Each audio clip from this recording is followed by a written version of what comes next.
만경강 중류, 완주 고산천교와 하리교 사이의 구간입니다.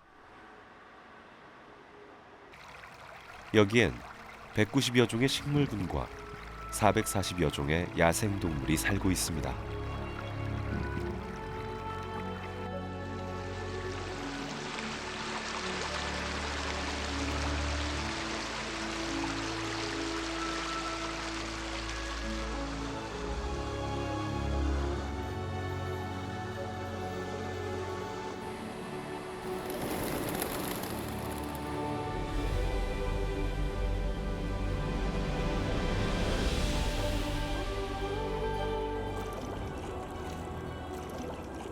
수많은 동식물이 목격돼 생태의 보고라고도 불리는 곳. 사람들은 이곳을 강 대신 습지라고 부릅니다. 여기에선 어떤 일들이 벌어지고 있을까요?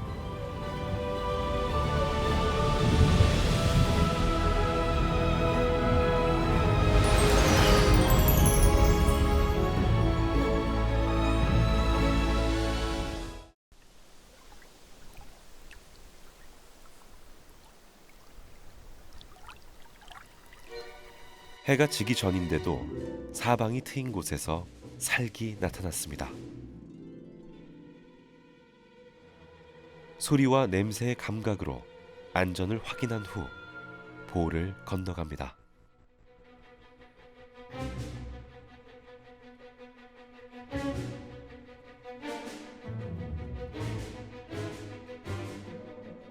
밤엔 너구리나 수달 같은 강한 포식자들도 먹이 사냥에 나섭니다.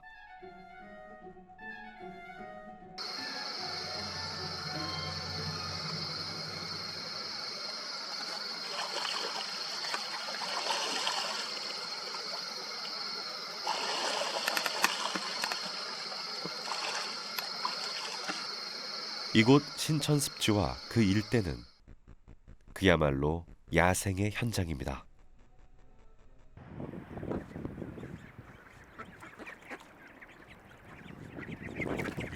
여느 강과 다를 것 없는 평범한 풍경입니다.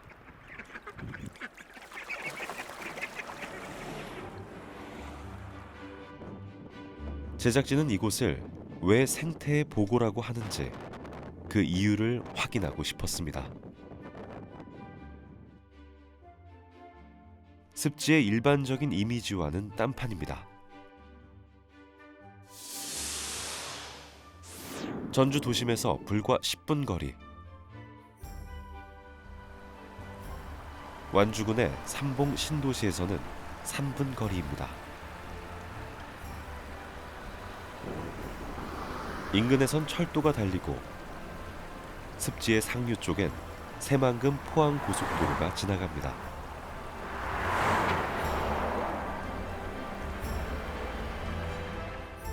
강줄기 양옆으로는 차량들이 질주합니다. 자동차 소음이 하루 종일 멈추지 않는 곳이죠.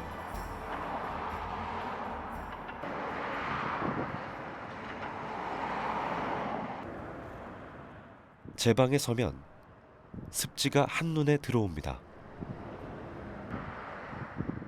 동물들이 숨을 때나 있을지 모르겠습니다.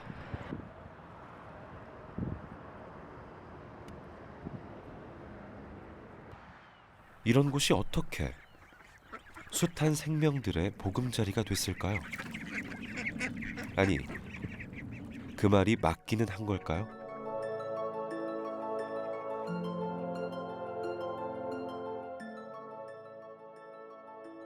백두대간 금남정맥이 내달리는 완주 운장산.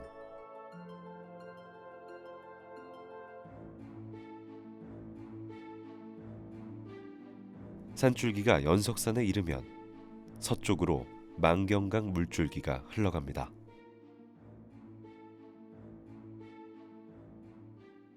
이 물줄기는 해발 713m의 원등산 줄기, 밤샘에서 시작합니다.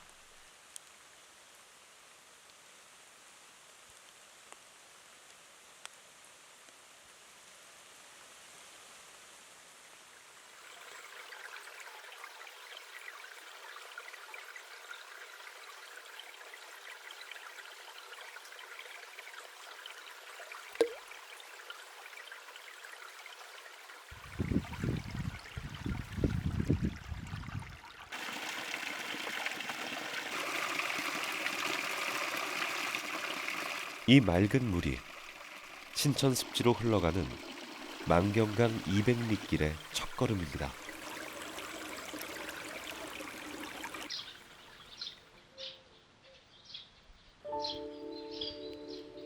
춘3월 하순, 봄의 신호가 도착했건만 개구리들은 아직 깨어날 생각이 없나 봅니다.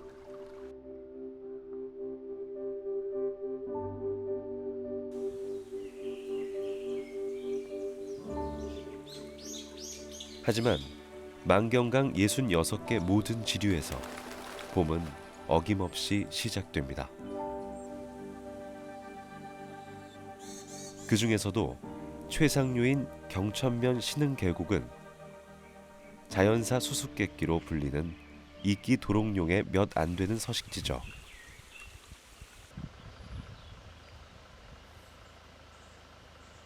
촉촉한 바위 위에 우리나라에서만 발견된 도룡뇽이 있습니다.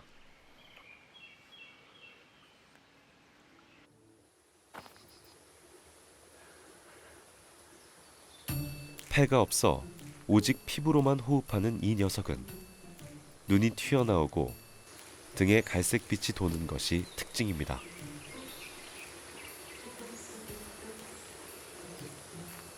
미주 도룡뇽과 생물이 아시아에서 유일하게 왜 우리나라에서만 발견됐는지 그 정확한 이유는 아직 밝혀지지 않았습니다.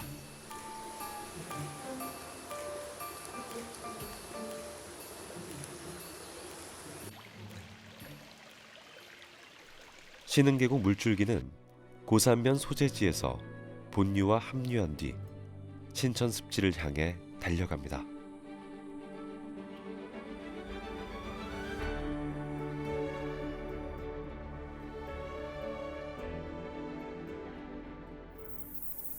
신천 습지는 고산 천교에서 하리교까지 약 3.2km 구간입니다.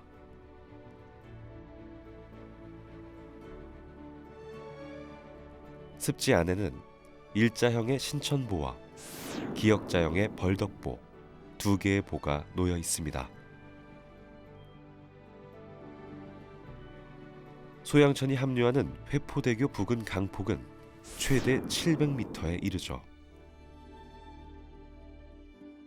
하천폭이 넓어지면 유속이 느려져 물길 속의 섬 하중도가 다수 생겨나게 됩니다.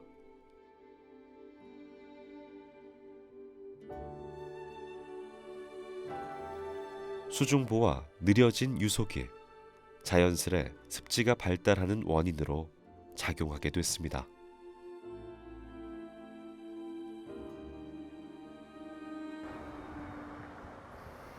벚꽃이 만개한 4월, 신천 습지의 대기는 아직 쌀쌀합니다.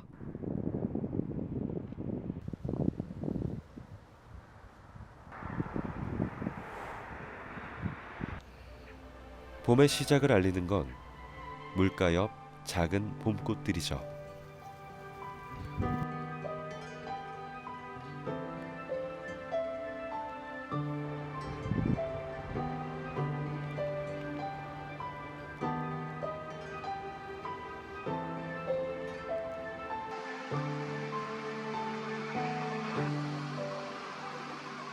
겨울 철새들이 떠나간 습지는 게으르거나 텃새가 된 녀석들의 차지가 됐습니다.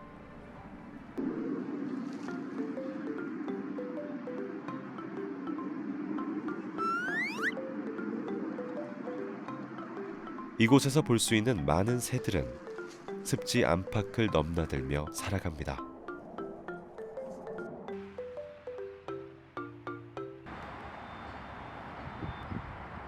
하리교 가로등 꼭대기에서 먹잇감을 찾고 있는 황조롱이도 출퇴근하듯 습지에 출몰합니다.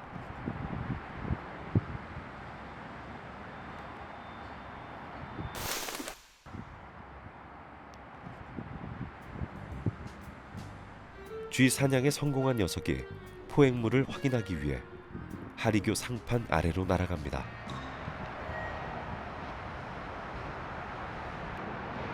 황조롱이는 인간의 건축물에도 둥지를 트는 걸로 유명하죠.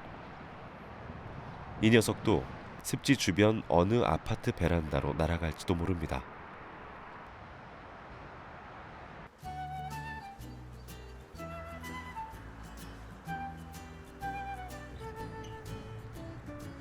4월, 습지에서 가장 흔하게 볼 수 있는 새는 백로와 외가리입니다.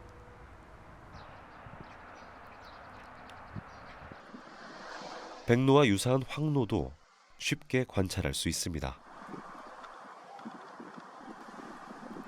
이들은 여름 철새지만 일부는 텃새가 됐습니다.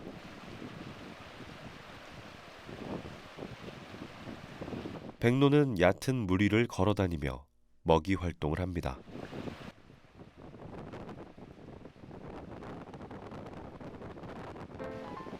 물고기의 움직임에 온 신경을 모으는군요.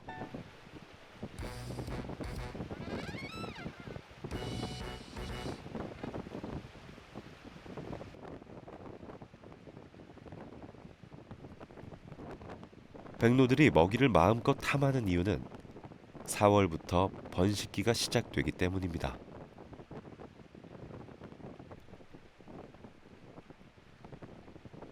백로와 외가리도 하천에서 생활하지만 둥지는 습지 이외의 곳, 주로 산에서 틉니다. 먹이 사냥을 마친 백로와 외가리들이 어디론가 날아가는군요.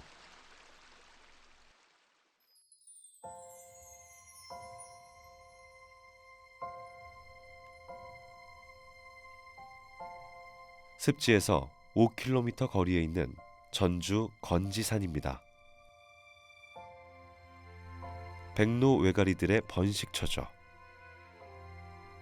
신천습지는 만경강 지류나 주변 배우지와 유기적으로 연결돼 있습니다. 습지 홀로 존재하는 것보다 훨씬 풍부한 생태 환경을 유지할 수 있는 거죠.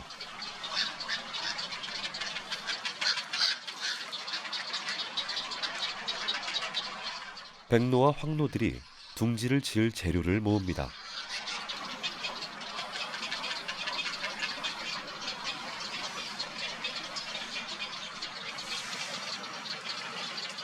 지금은 번식을 위한 중요한 시기입니다. 둥지가 완성되면 저마다 알을 품기 시작하죠.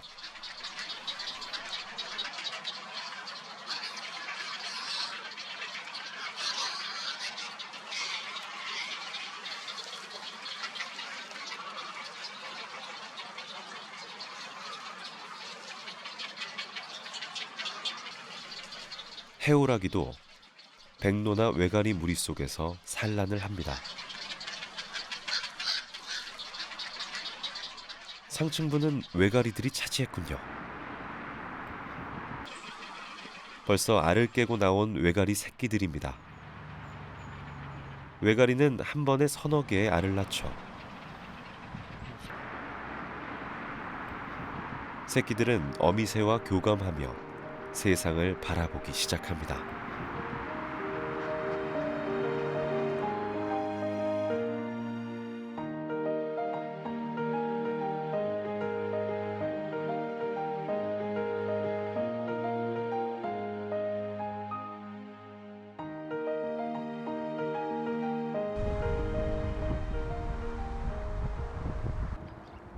초록빛깔이 겨울의 흔적을 조금씩 지워냅니다. 하지만 4월까지는 진귀한 겨울 철새들을 볼 수도 있습니다. 저 새가 아직 습지를 떠나지 않았군요.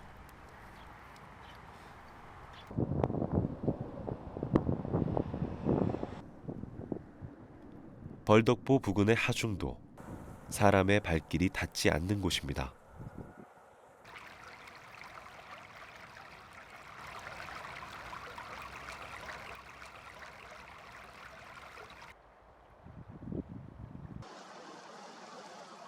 아늑한 공간에서 원앙무리가 물놀이를 즐깁니다.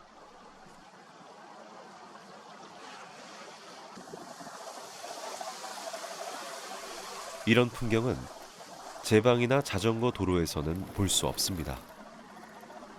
트인 공간이지만 사람이 다가올 수 없고 숨을 곳이 많다는 것. 신천습지가 생명의 공간이 된 이유입니다.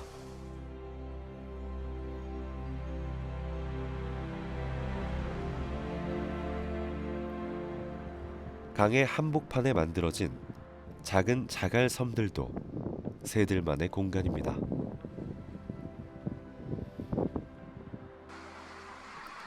외가리 곁으로 장다리 물대새 한 쌍이 날아옵니다. 다리가 몸 길이만큼이나 되는 진귀한 새죠.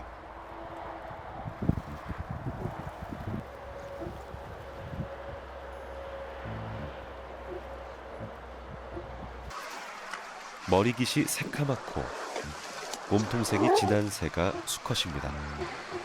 그에 비해 암컷은 약간 연한 색깔이죠. 이 녀석들은 잠깐 머물다 가는 나그네 새인데 일부는 국내에서도 번식을 합니다. 장다리 물대새는 습지에서 배불리 먹은 후 북쪽 지방으로 날아갈 겁니다. 주먹만한 꼬마 물대새도 보이는군요. 3월쯤 우리나라에 날아와 10월까지 지내는 여름 철새죠.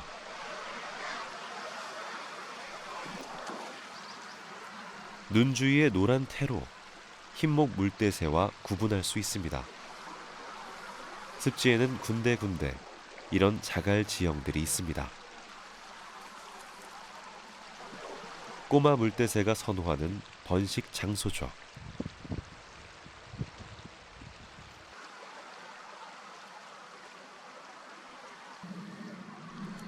부산 떨던 어미새가 갑자기 주위를 경계하기 시작합니다.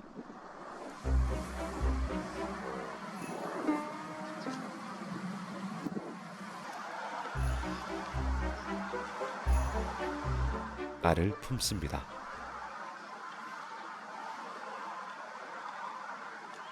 꼬마 물대새는 한 번에 4개 정도 알을 낳고 암수가 번갈아 가며 약 25일간 알을 품습니다.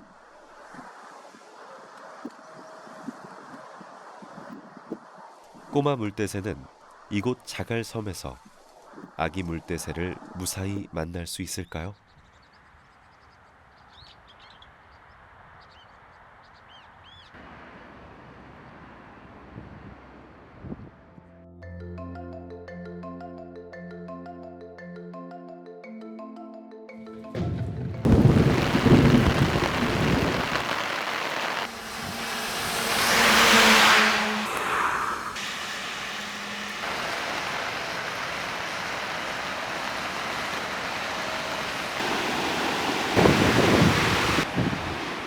이틀간 많은 비가 내렸습니다.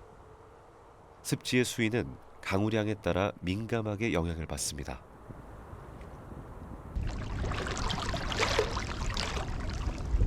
새알들이 있어야 할 자갈섬이 보이지 않는군요.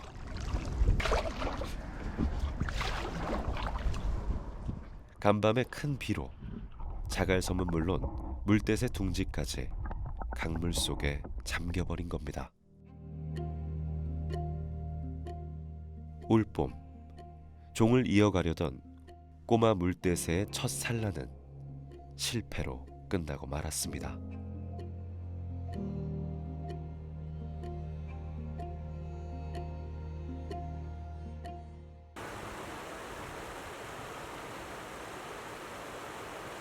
신천 습지에는 어떤 물고기들이 살고 있을까요?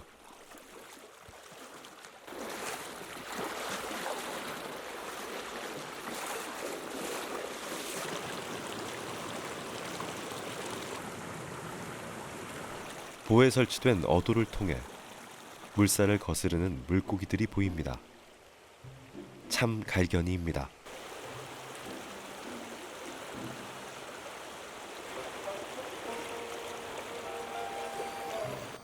햇볕을 즐기고 있는 이 녀석은 한국의 고유종입니다. 보 근처는 산소가 풍부하고 유량이 넉넉합니다.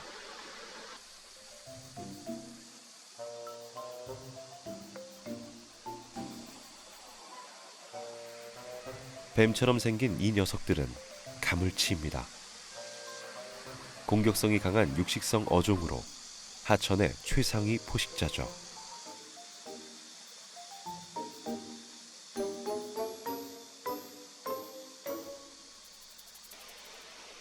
환경 적응력이 좋은 누치입니다.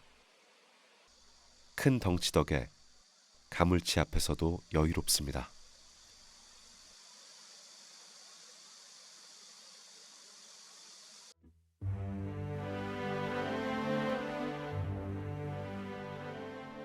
동상면 일대를 유유히 흘러온 만경강 강물을 대하댐이 가두었습니다.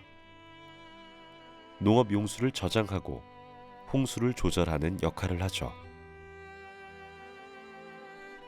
대하댐은 1989년에 건설됐고 물속에는 1922년 일제강점기에 축조된 구댐이 잠겨 있습니다.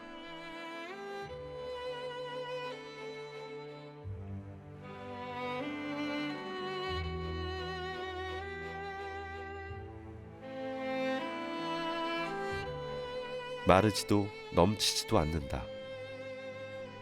수리시설에 이보다 좋은 말은 없겠지만 식민지 시절 우리 쌀을 수탈하기 위한 조선 총독의 휘호입니다.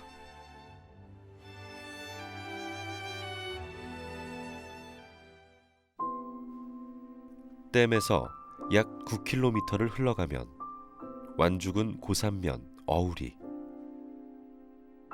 여기부터는 강물의 일부가 수문을 통해 본류를 벗어나게 됩니다.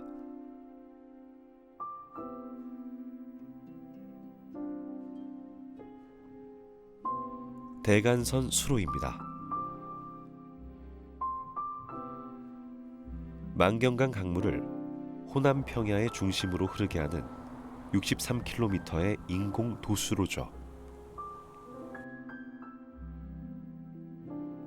지금이야 생명의 젖줄이지만 당시 일제는 본류의 직강화 공사와 함께 이 수로를 미국 수탈의 발판으로 삼았습니다.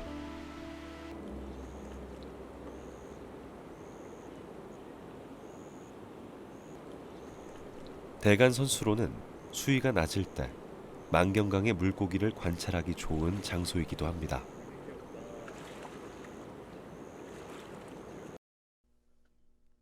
바위와 자갈 바닥을 유독 좋아하는 물고기들이 있습니다.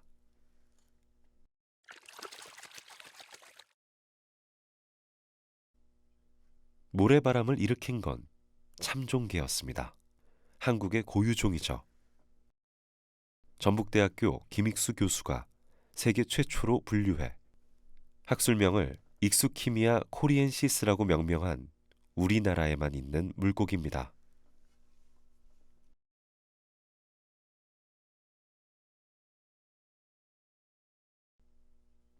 이 녀석도 돌틈을 좋아합니다.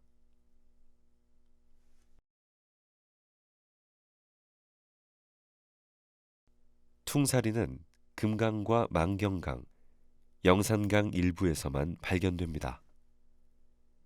매기목 어류 중에서 가장 적은 20개의 염색체를 가진 귀한 물고기입니다. 물길 군데군데 보가 만드는 작은 폭포들이 있습니다. 이런 곳은 그야말로 물고기들의 집합소입니다.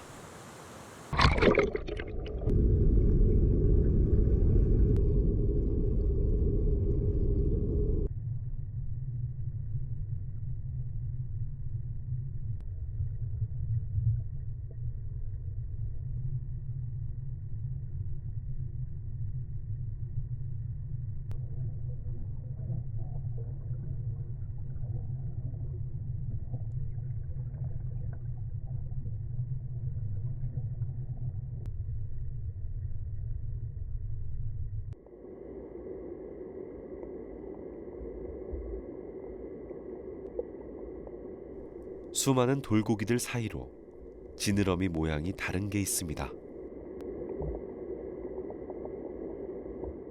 감돌고기입니다. 금강 일부와 만경강 상류에서만 출현하는 보물 같은 존재죠.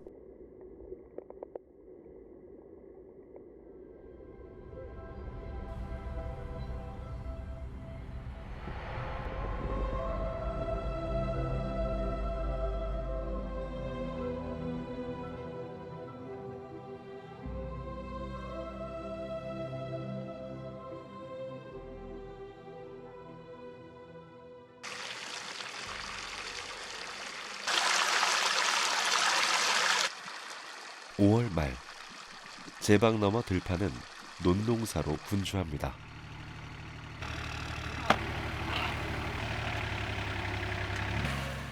농수로를 따라 흘러온 만경강 강물이 들판에 아낌없이 공급됩니다.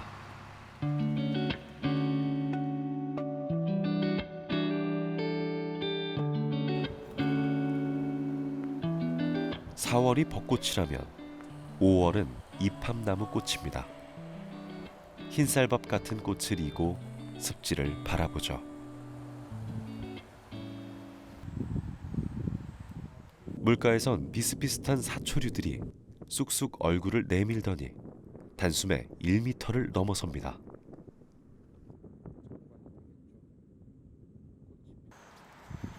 꽃이 아니라면 구분하기도 어렵죠.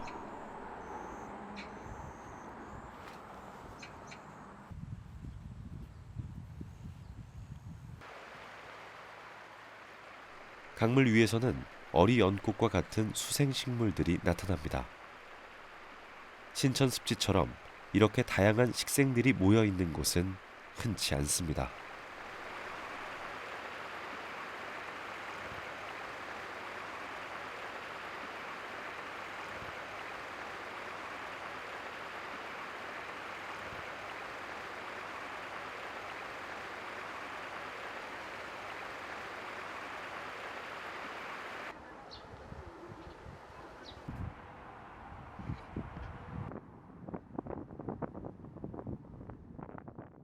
(5월은) 누가 뭐래도 번식의 계절입니다.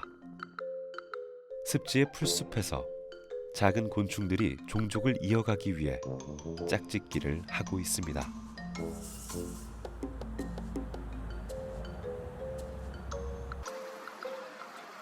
일명 뱁새로 불리는 붉은 머리 오목눈이도 지금이 번식기입니다. 습지의 풀숲에서 많이 볼 수 있지만 산란은 제방의 바깥쪽에 하는 경우가 많습니다. 제방 너머 눈길이 닿지 않는 나뭇가지에 둥지를 틀었습니다.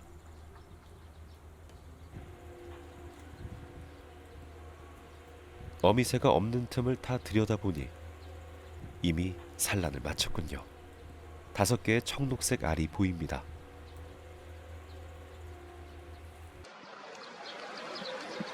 둥지의 주인이 왔습니다. 뱁새가 지금 품고 있는 이 알은 흥미롭습니다. 뱁새의 알이 청록색인 이유는 흰색 알을 좋아하는 어치의 습격에 대비한 거라는군요.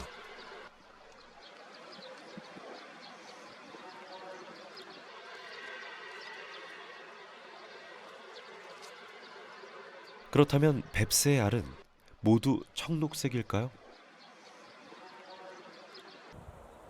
또 다른 뱁새 둥지를 찾아 약 20분을 걸어 상류 쪽으로 이동했습니다. 뱁새 둥지를 찾는 일은 쉽지 않습니다.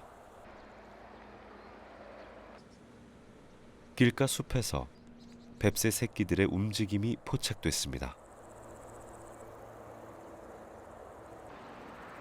나뭇가지 속에 매달린 작은 둥지.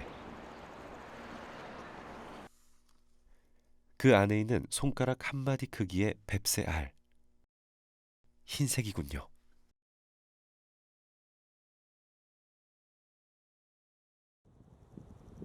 뱁새의 둥지가 맞는지 주인이 돌아오기를 기다렸습니다. 둥지 위로는 전깃줄이 지나갑니다. 그 위에 제집마냥 앉아있는 녀석들. 찌르레기,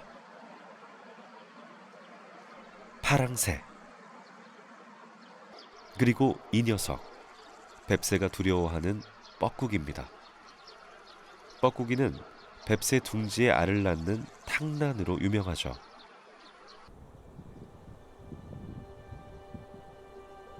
흰색 알의 주인이 돌아왔을까요?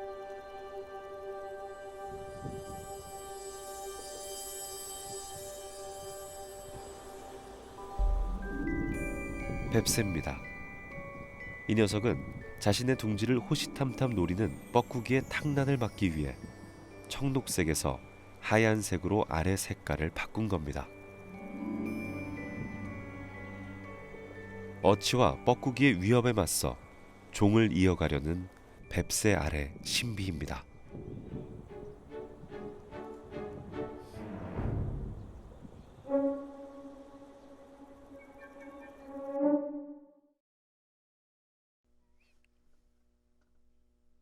봉동읍 앞으로 만경강이 굽이쳐 흐르고 강 주변의 산에서는 새들의 육추가 한창입니다.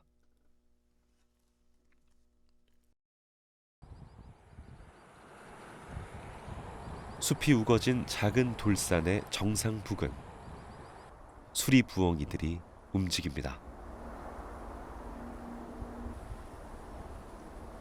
벼랑 사면에 수리부엉이 둥지가 있기 때문인데요. 어미가 태어난 지 일주일 된 새끼들에게 먹이를 나눠주고 있습니다.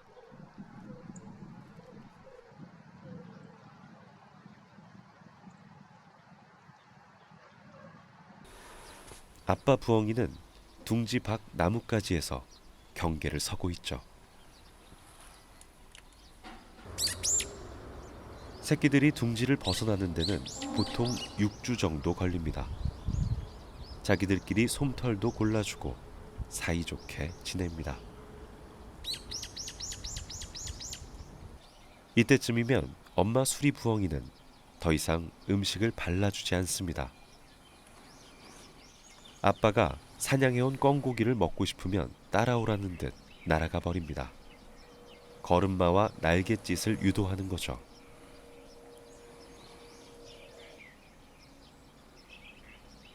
엄마의 이런 뜻을 알기나 할까요?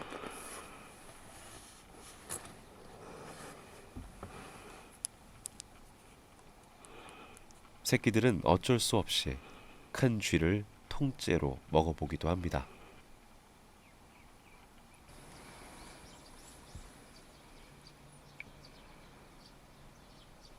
덕분에 다리에 힘이 생기고 날갯짓도 해봅니다.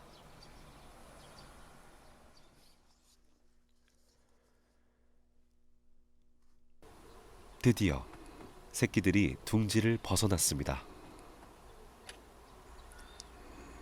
몸통을 감쌌던 솜털도 많이 빠졌습니다. 이 시기엔 엄마 수리 부엉이가 주변에서 안전을 체크합니다. 언제든 새끼들 곁으로 돌아오죠.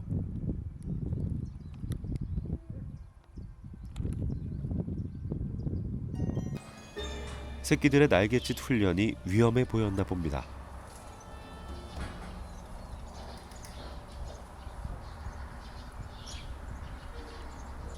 하지만 새끼의 안전이 확인되면 엄마 수리 부엉이는 다시 거리를 두기 시작합니다. 독립을 준비하라는 뜻이죠.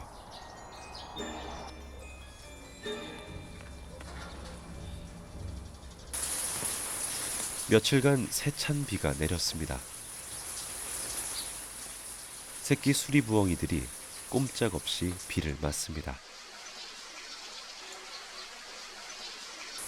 엄마 부엉이는 여전히 아무런 도움도 주지 않는군요. 새끼는 날갯짓으로 물을 털어내 봅니다. 비는 언젠간 그칠 테고 그때까진 견뎌야 한다는 걸 새끼들이 알기를 바랄 뿐입니다. 종일 비를 맞은 새끼가 힘겹게 엄마 수리 부엉이 아래까지 왔습니다.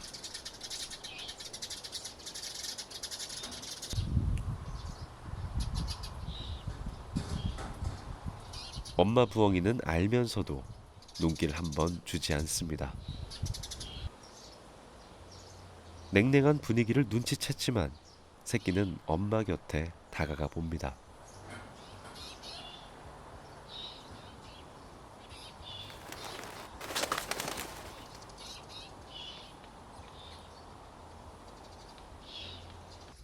새끼를 내쳐 떨어뜨리는 엄마의 마음.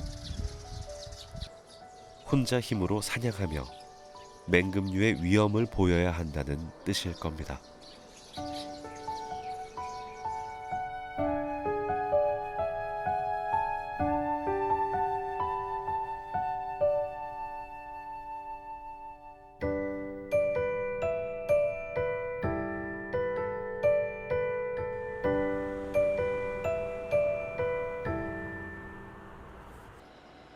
신천 습지 인근 마을에 밤이 찾아왔습니다. 마을길을 따라 이어진 수로에서 강물을 퍼올립니다. 수로는 논과 논 사이를 혈관처럼 흐르며 대지를 적셔줍니다.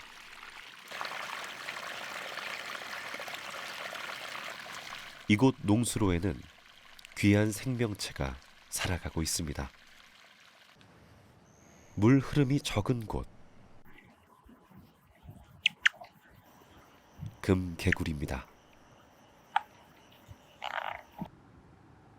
등에는 금색이 선명한 두 줄의 윤기선이 있습니다. 하지만 위장술이 좋아 개구리밥이 풍부한 곳에서 상체만 드러낸다면 쉽게 찾을 수 없죠.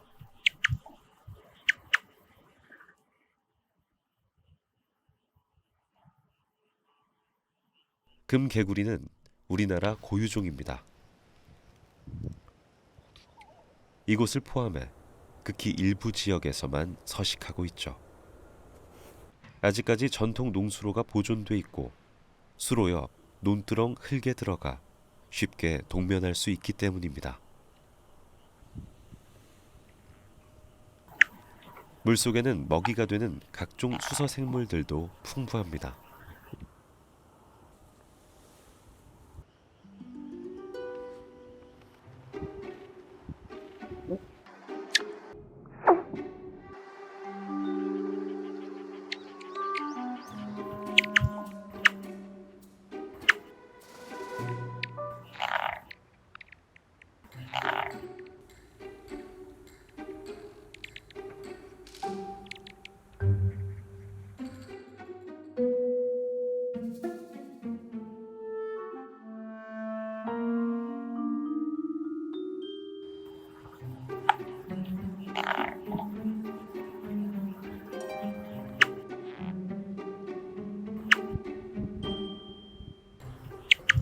생명이 숨쉬는 땅입니다.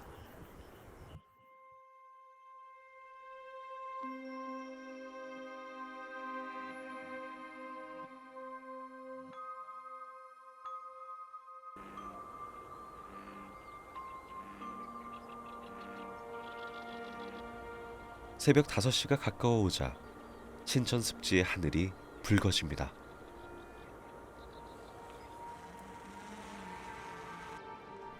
촉촉한 습지의 공기를 6월의 태양이 데우기 시작합니다.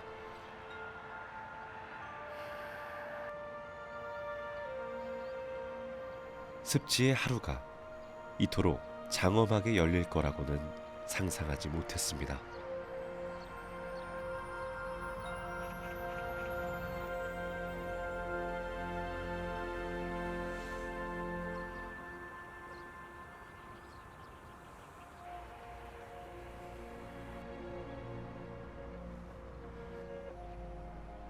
번식으로 부산했던 5월이 지나니 벌써 여름입니다.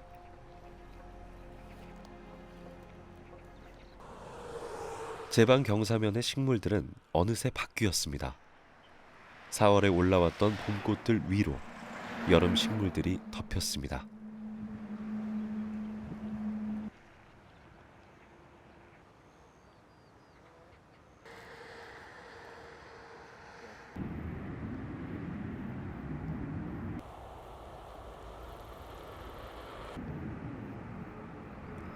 자전거길 주변과 물가에는 기생초, 금계국, 개망초 같은 여름꽃들이 6월을 수놓습니다.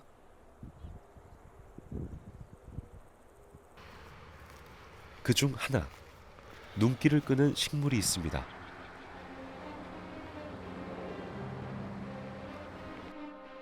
습지 내 두 곳에서 쥐방울 덩굴이 발견됐습니다.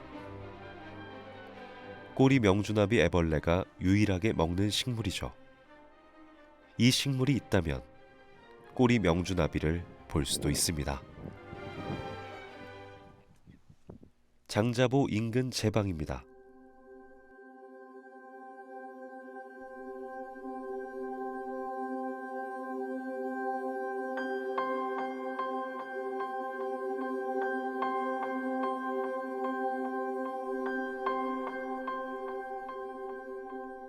흰색 수컷들 사이로 갈색 암컷 한 마리가 날아갑니다. 그 위로 갑자기 나타난 수컷 한 마리.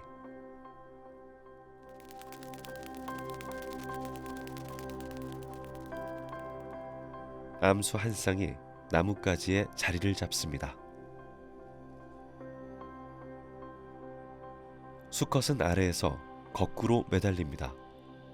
암컷은 위에서 몸통의 끝을 수컷에 맞추죠. 짝짓기의 시작입니다.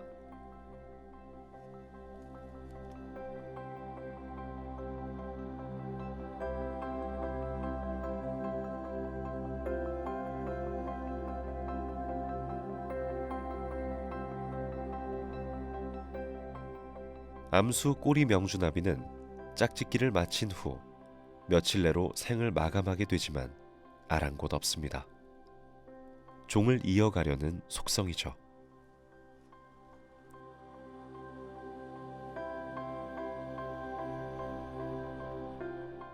암컷은 짝짓기를 마친 그날부터 산란에 들어갈 수 있습니다.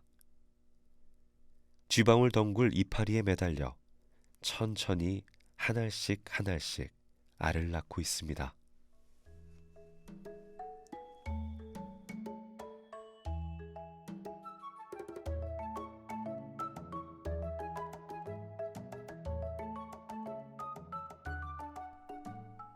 오렌지빛 영롱한 알은 조금씩 회백색으로 변하기 시작합니다.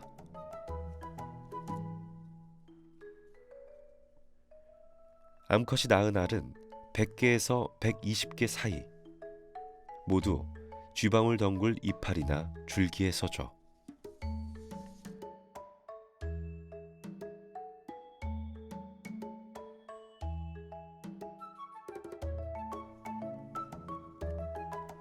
열흘 후 알껍질을 깨고 애벌레가 세상에 나옵니다.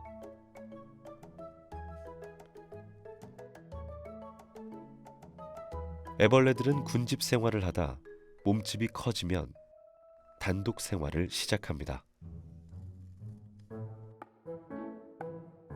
이때부턴 2cm 안팎의 꼬리 명주나비 애벌레들이 쥐방울 덩굴 이파리를 폭풍처럼 갉아먹습니다.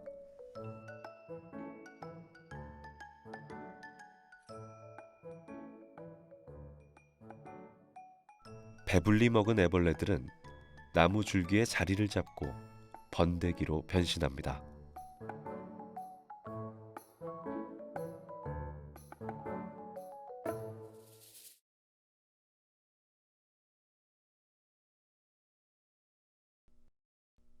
그로부터 약 8일 후 꼬리 명주나비가 태어납니다.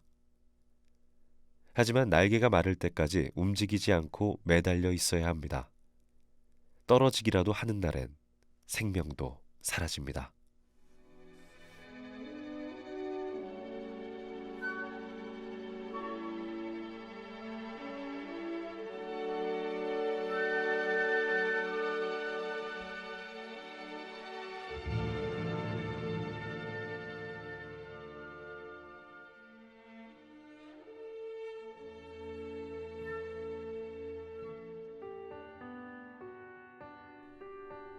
새로 태어난 나비들은 일주일 정도 생존합니다.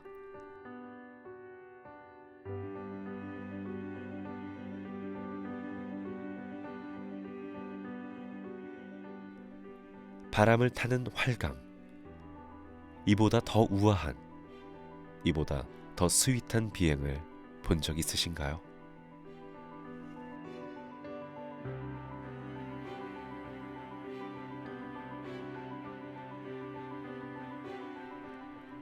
여름 신천 습지에서는 알에서 나비의 비행까지 기적 같은 생명의 사이클이 3차례나 반복됩니다.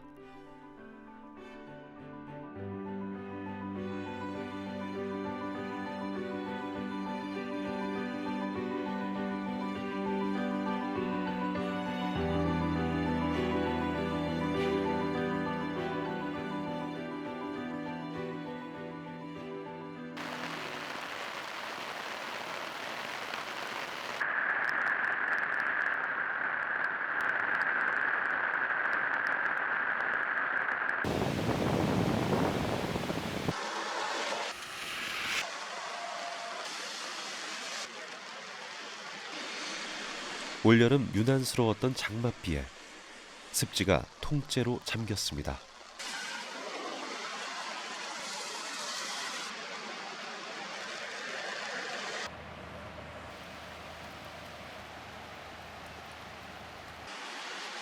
자연의 위력을 예측하고 대비할 수는 있어도 통제할 수는 없습니다.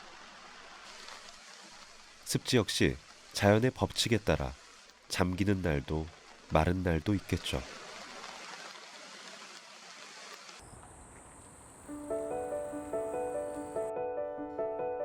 그 과정에서 상처가 생기면 그 또한 스스로 회복할 것입니다. 자연이니까요.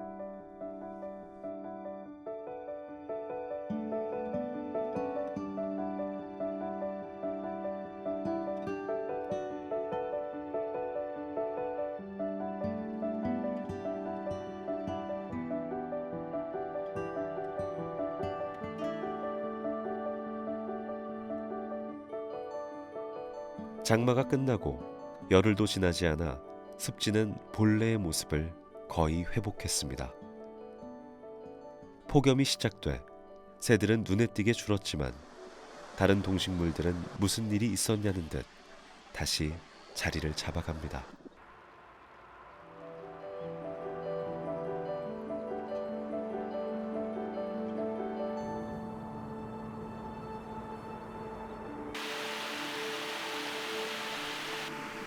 올봄에 태어난 흰뺨 검둥오리 새끼들이 엄마 오리와 함께 신천보 오르기를 배웁니다. 1미터가 넘는 급경사, 미끄럽고 물살도 거칠죠.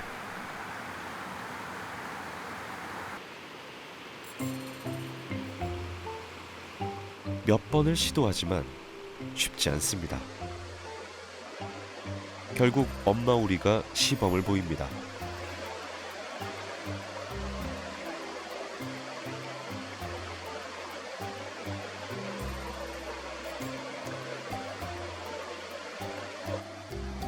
다리 힘과 수십 번의 날갯짓이 필요함을 받겠죠.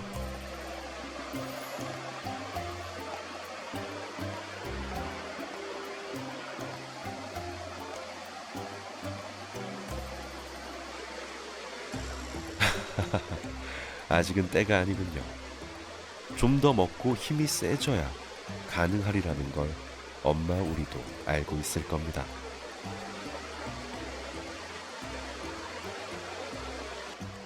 아쉽지만 오늘은 발길을 돌립니다.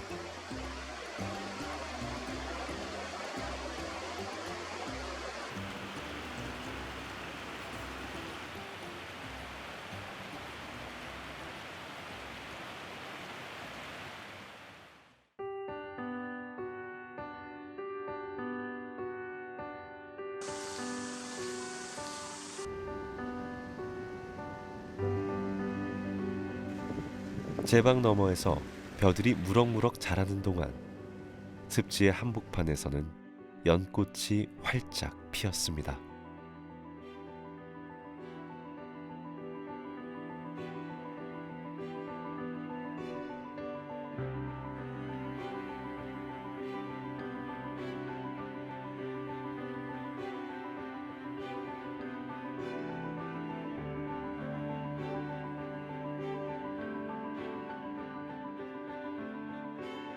연꽃이 흐르는 강물에서 피는 건 드문 일이죠. 작은 섬들이 강물의 유속을 떨어뜨리고 호수와 비슷한 환경을 만들었기에 가능한 일일 겁니다.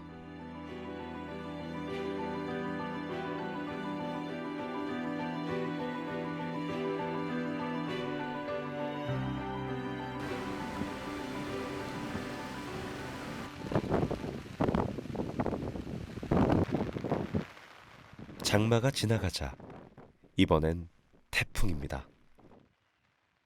거센 비바람을 맞으며 신천 습지는 또 한 번 야생의 모습을 보여주겠죠.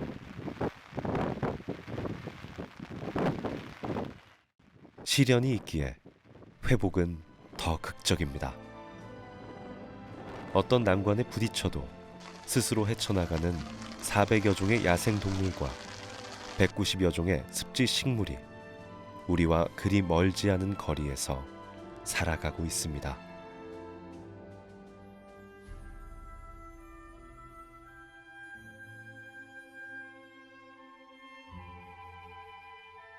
인간과 자연이 만나고 시련과 희망이 공존하는, 여기는 망경강 신천 습지입니다.